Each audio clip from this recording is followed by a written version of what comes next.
Railway station पर सामान उठाने वाली काली देवरानी। आप सब आ जाइए, मैंने नाश्ता बना दिया है। बहू तो इस हालत में भी घर का काम कर रही है। ज्योति बहू कहाँ है? माँ जी, वो बाहर बैठी हुई हैं। ज्योति बहू, तू यहाँ बैठी है और बेचारी लता बहू गर्भवती की हालत में भी काम कर रही है। तू जानती है ना, वो बाहर भी काम करती है और घर में भी। तू भी थोड़ा काम कर लिया कर। माँ जी, आप बार बार क्यों भूल जाती हैं कि ये घर का काम करना मेरी जिम्मेदारी नहीं है। ये घर मेरे पति की कमाई से चलता है। एक तो मेरा पति कमाए, आपका घर चलाए, ऊपर से मैं इस घर का काम करूं? रविंद्र मेरा बेटा है, उसका फर्ज है अपने माँ बाप की सेवा करना। माँ जी, अब उसे फर्ज कहें या एहसान, मुझे इससे मतलब नहीं है। मैं घर का काम नहीं करूंगी। ज्योति रंगरूप में बहुत सुंदर थी और उसका पति भूपेंद्र ही घर का सारा खर्चा चलाता था, जिसकी वजह से ज्योति हमेशा घर वालों पर अपना रौब जमाती रहती थी। चंपा का छोटा बेटा रविंद्र एक हादसे में अपाहिज हो गया था, जिसके चलते वो कुछ भी काम नहीं कर सकता था।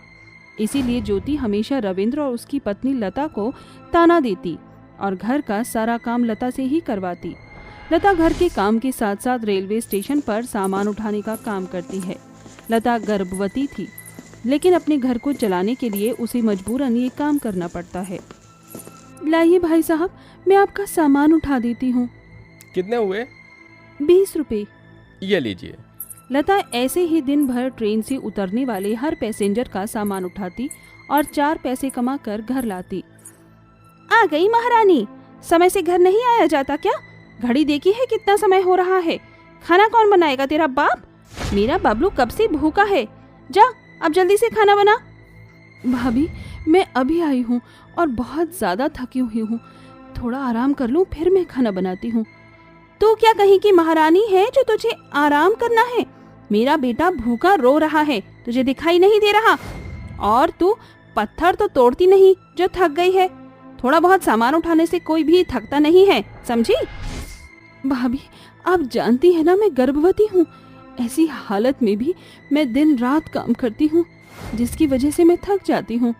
आप पूरा दिन घर में रहती हैं, कम से कम आप सब्जी काट के रख दिया करें, जिससे मैं सब्जी जल्दी बना सकूं। तेरी इतनी हिम्मत जो तू मुझसे जबान लड़ाए? भूल मत, ये घर मेरे पति के पैसों से चलता है, समझी? तेरे पति की तरह मेरा पति निठल्ला नहीं है। भाभी, वो निठल्ले नहीं है। आप खुद जानती हैं कि एक हादसे में वो अपाहिज हो गए हैं, इसीलिए वो कुछ काम नहीं कर पाते हैं। मुझसे जुबान मत लड़ा, वरना घर में एक पैसा भी नहीं दूंगी, फिर पूरा परिवार भूखा सोना।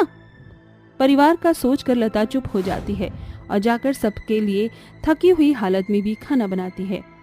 ज्योति लता के काले रंग की वजह से उसे बिल्कुल भी पसंद नहीं करती थी। अपने गोरे रंग पर उसे हमेशा से ही घमंड था। हमेशा अपने पति के पैसों का रौब जमाती, जिस वजह से घर में कोई भी ज्योति को पसंद नहीं करता था। लेकिन लता दिल की बहुत ज्यादा अच्छी होती है, जिसकी वजह से सारा परिवार लता को बहुत ज्यादा प्यार करता था, जिसे देखकर ज्योति बहुत जलती थी। ज्योति बहू, ये सामान क्यों बांध रही है? कहीं जा रही है क्या? हाँ माँ जी, मैं अपने मायके जा रही हूँ 2 हफ्ते के लिए। लेकिन तूने तो हमें बताया नहीं। क्योंकि मैंने आपको बताना जरूरी नहीं समझा, इसीलिए। इतना कहकर ज्योति अपना सामान उठाकर रेलवे स्टेशन चली जाती है, जहाँ उसे लता दूसरों का सामान उठाती हुई दिखती है, जिसे देखकर ज्योति लता को परेशान करने की सोचती है। सुन, मेरा सामान उठाकर मेरी सीट पर रख दे। भाभी आप? मैं यहाँ तेरी कोई भाभी नहीं हूँ, समझी? चुपचाप से सामान उठाकर अंदर रख। लता कोई तमाशा नहीं करना चाहती थी, इसीलिए वो चुपचाप से सामान उठाती है। सामान काफी भारी होता है, जिस वजह से लता ढंग से सामान नहीं उठा पाती और सारा सामान नीचे गिरा देती है। तेरी हिम्मत कैसे हुई कि तूने मेरा सामान नीचे गिराया? माफ कर दीजिए, मैं दोबारा उठा देती हूँ। अगर अब की बार मेरा सामान नीचे गिरा ना तो देख लियो।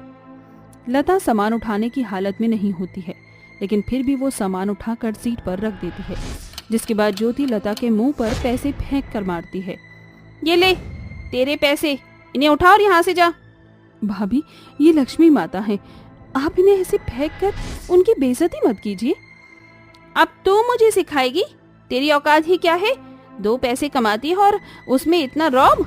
भूल मत, मेरे पति के पैसे से ये पूरा घर चलता है, और जो तू और तेरा लंगड़ा पति रोटी खाते हैं ना, वो भी मेरे पति की कमाई के हैं, समझी? लता का अब सब्र का पारा टूट चुका था। अब उससे अपनी और अपने पति की बेइज्जती बर्दाश्त नहीं होती है।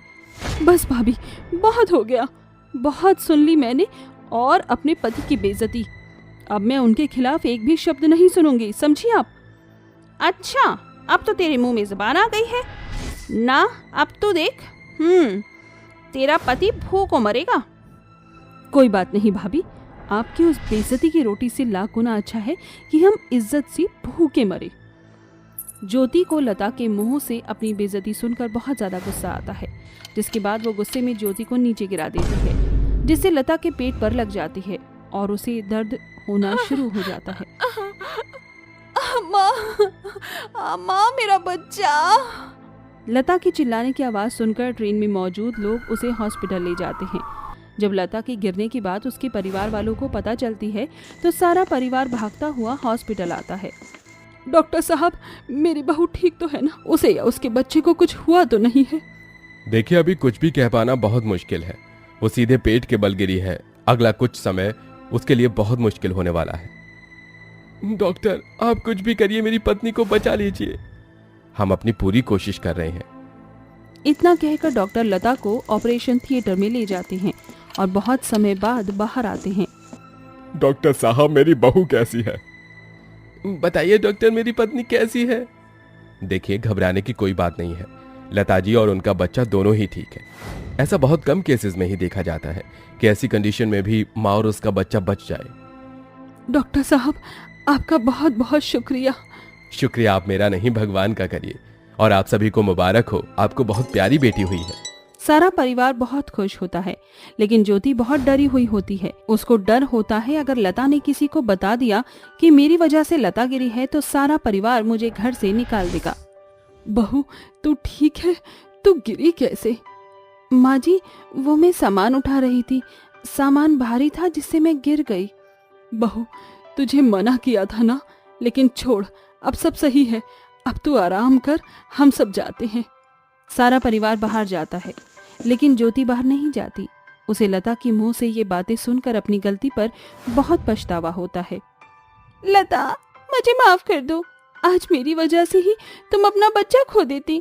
मैंने तुम्हें हमेशा परेशान किया, लेकिन उसके बाद भी तुमने किसी को कुछ भी नहीं बताया। भाभी, मैं नहीं चाहती थी कि किसी को भी कुछ पता चले, इसीलिए मैंने किसी को कुछ नहीं बताया।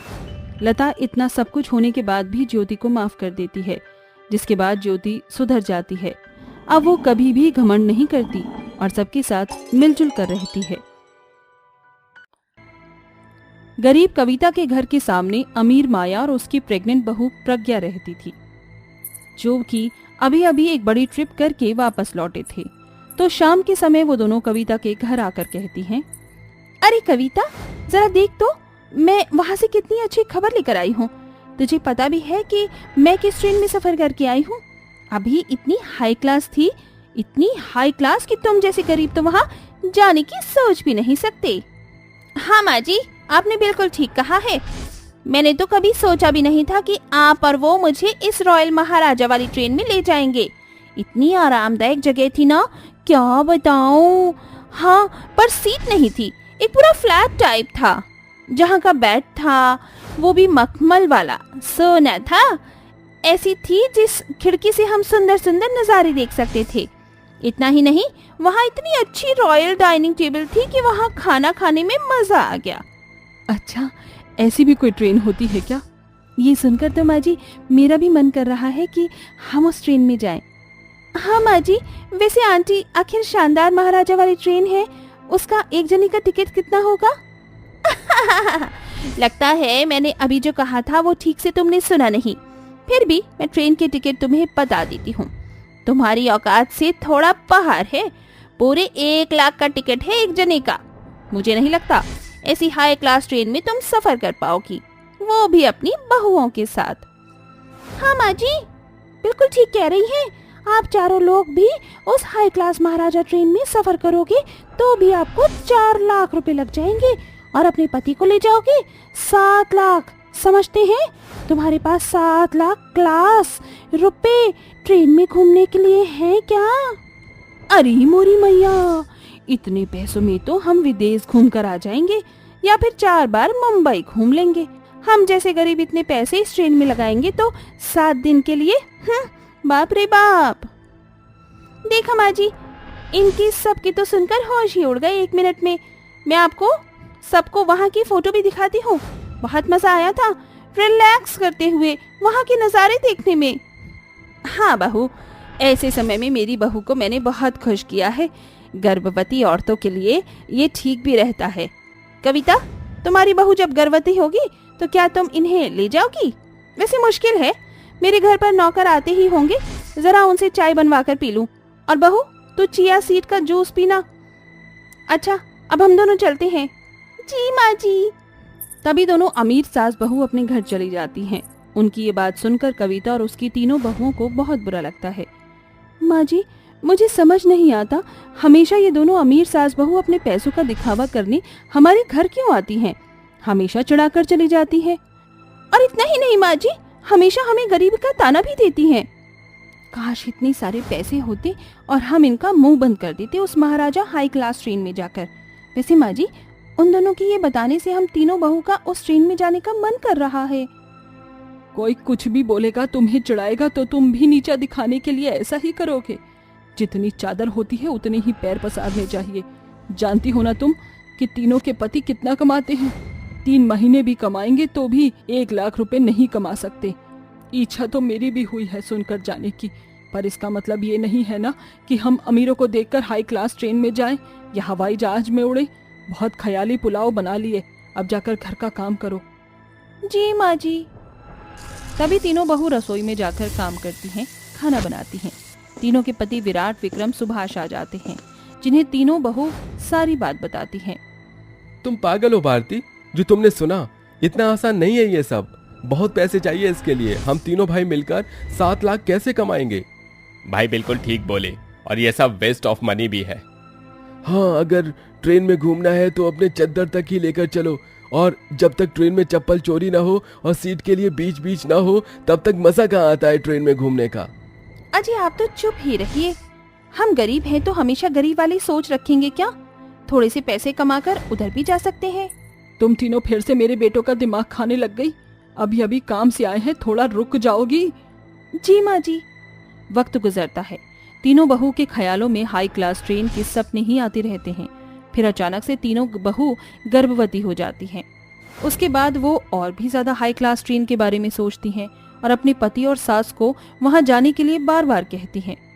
अब तो हम 6 महीने भी गर्भवती हो चुकी हैं, बहुत मन करता है वहां घूमने का। मैं भी उस हाई क्लास ट्रेन में सफर करना चाहती हूँ, उसके नरम नरम बिस्तर पर सोना चाहती हूँ। Me too. पर हम जैसे गरीब लोग सिर्फ इसके सपने ही देख सकते हैं, हकीकत में होना तो बहुत मुश्किल है। कब से शुरू कर रहे हैं, कोई जवाब नहीं देता हम तीनों की बात का, और माँ जी तो स्टॉक जवाब देती हैं। तीनों बहू की बातें उनके पति और सास कमरे के बाहर सुन लेते हैं। माँ, मैंने जब से ही पैसे जमा करने शुरू कर दिए और ओवर टाइम भी बहुत लगाया है, और कुछ पैसे भी बचे हुए थे। अगर मैं 1 महीने और अच्छे से मेहनत करूं तो इतने पैसे तो जमा हो जाएंगे कि हम दोनों अच्छी ट्रेन में चलें। अपनी पत्नी को ऐसे नहीं देख सकता। हाँ माँ, विक्रम भाई की तरह हम दोनों भाइयों ने भी पैसे जोड़ लिए हैं, और थोड़ा थोड़ा हम तीनों जोड़कर आपकी टिकट भी खरीद लेंगे। मुझे लगता है हमें इसका इतिहास ट्रेन में अपनी गर्भवती पत्नी को लेकर जाना चाहिए, ताकि वो खुश हो जाए। सच में बच्चों, तुमने इतनी मेहनत कर ली, तुम कहाँ जाओगे? जितना आप सबका मन है उतना ही हम तीनों भाइयों का भी है, और आप चारों के चेहरे पर मुस्कान देखना चाहते हैं। ठीक है, कुछ दिनों में हम 3 लोगों को ये खुशखबरी दे देंगे। और पैसे जोड़ने के लिए सास घर के राशन के खर्चे कम कर देती है, अपनी बहू को सस्ता और पौष्टिक खाना खिलाती है, और तीनों बेटे भी और मेहनत के साथ ओवर टाइम करते हैं, और आखिरकार इतने पैसे जमा करके वो ट्रेन की टिकट बुक कर लेते हैं। और कविता, तीनों पति अपनी पत्नियों के बिना कुछ बताए आंखों पर पट्टी बांधकर रेलवे स्टेशन ले जाते हैं। अरे ये क्या हुआ आखिर? सुभाष, अब आप बता भी दो, बता दीजिए क्यों आंखों पर पट्टी बांधी है और कहाँ लाए हैं? तीनों अपनी आंखों से पट्टी हटा लो। ये सुनकर तीनों बहू आंखों से पट्टी हटाती हैं, तो वो अपने सामने वही हाई क्लास ट्रेन को पाकर बेहद खुश हो जाती हैं। आंखों से सही देख रही हूँ, ये वही हाई क्लास ट्रेन है। तुमने बिल्कुल सही समझा किंजल, हम तीनों भाइयों ने बहुत मेहनत करी है ये सपना पूरा करने के लिए। अब जल्दी जल्दी ट्रेन में चलो, मजे भी तो करने हैं। हाँ चलिए, जल्दी चलिए, बहुत मजा आएगा। ये बोलकर सभी ट्रेन में आ जाते हैं। जहां वो घुसते ही देखते हैं कि हर जगह रॉयल हाई क्लास है। झूमर लगे हैं, ट्रेन में सीट नहीं रूम की तरह पैलेस बना हुआ है। एक बहुत अच्छा बेडरूम है, चमचमाते वॉशरूम है। मैडम, सर, आप थोड़ा आगे जाएंगे तो आपको पर्सनल रूम दिए गए हैं, और अगर आपको खाना खाना हो तो आगे की बग्गी में डाइनिंग टेबल है। आप यहाँ हैं 6 नाइट्स और 7 दिन स्टे कर सकते हैं, वो भी रॉयल अंदाज में। ओह माय गॉड, यहाँ पर इतनी सारी चीजें हैं। यस मैम, आप तीनों प्रेग्नेंट हैं तो इसके लिए सारे न्यूट्रिएंट्स वाली चीज़ें आपको मिल जाएगी, और मसाज भी। साथ ही यहाँ पर पार्लर और सर आपके लिए जिम भी है। अल्लाह, क्या कमाल हो गया, कभी सोचा नहीं था कि जैसे गरीब इतना हाई क्लास एंजॉय करेंगे। तभी तीनों बहू बेटे और कविता अपने रॉयल हाई क्लास ट्रेन में बैठकर खिड़कियों से सुंदर सुंदर नज़ारे का आनंद लेती हैं। तभी किंजल कहती है, थैंक यू विक्रम, आपने मेरी ये इच्छा पूरी करी। और माँ जी भी यहाँ आई है, बहुत अच्छा लग रहा है। बेड तो इतना सॉफ्ट है कि क्या बताऊँ। बेटा, तुम मजे तो कर रहे हो ना, जरा उन घमंडी अमीर सास बहू को एक सेल्फी और फोटो भेज देना। हाँ माँ जी, ये तो आपने बिल्कुल ठीक कहा। जब हम सब मिलकर रॉयल डिनर करेंगे तब भेज देंगे। कुछ देर बाद मिलकर रात का व्यू देखते हुए सब रॉयल डिनर करते हैं और उसकी फोटो उन घमंडी सास बहू को भेजते हैं, जिसे देखकर वो सास बहू चिढ़ जाती हैं और अगले 6 दिन तक गरीब 3 प्रेग्नेंट बहू उस हाई क्लास ट्रेन में मजे लेती हैं, जिससे उनका सपना पूरा हो जाता है।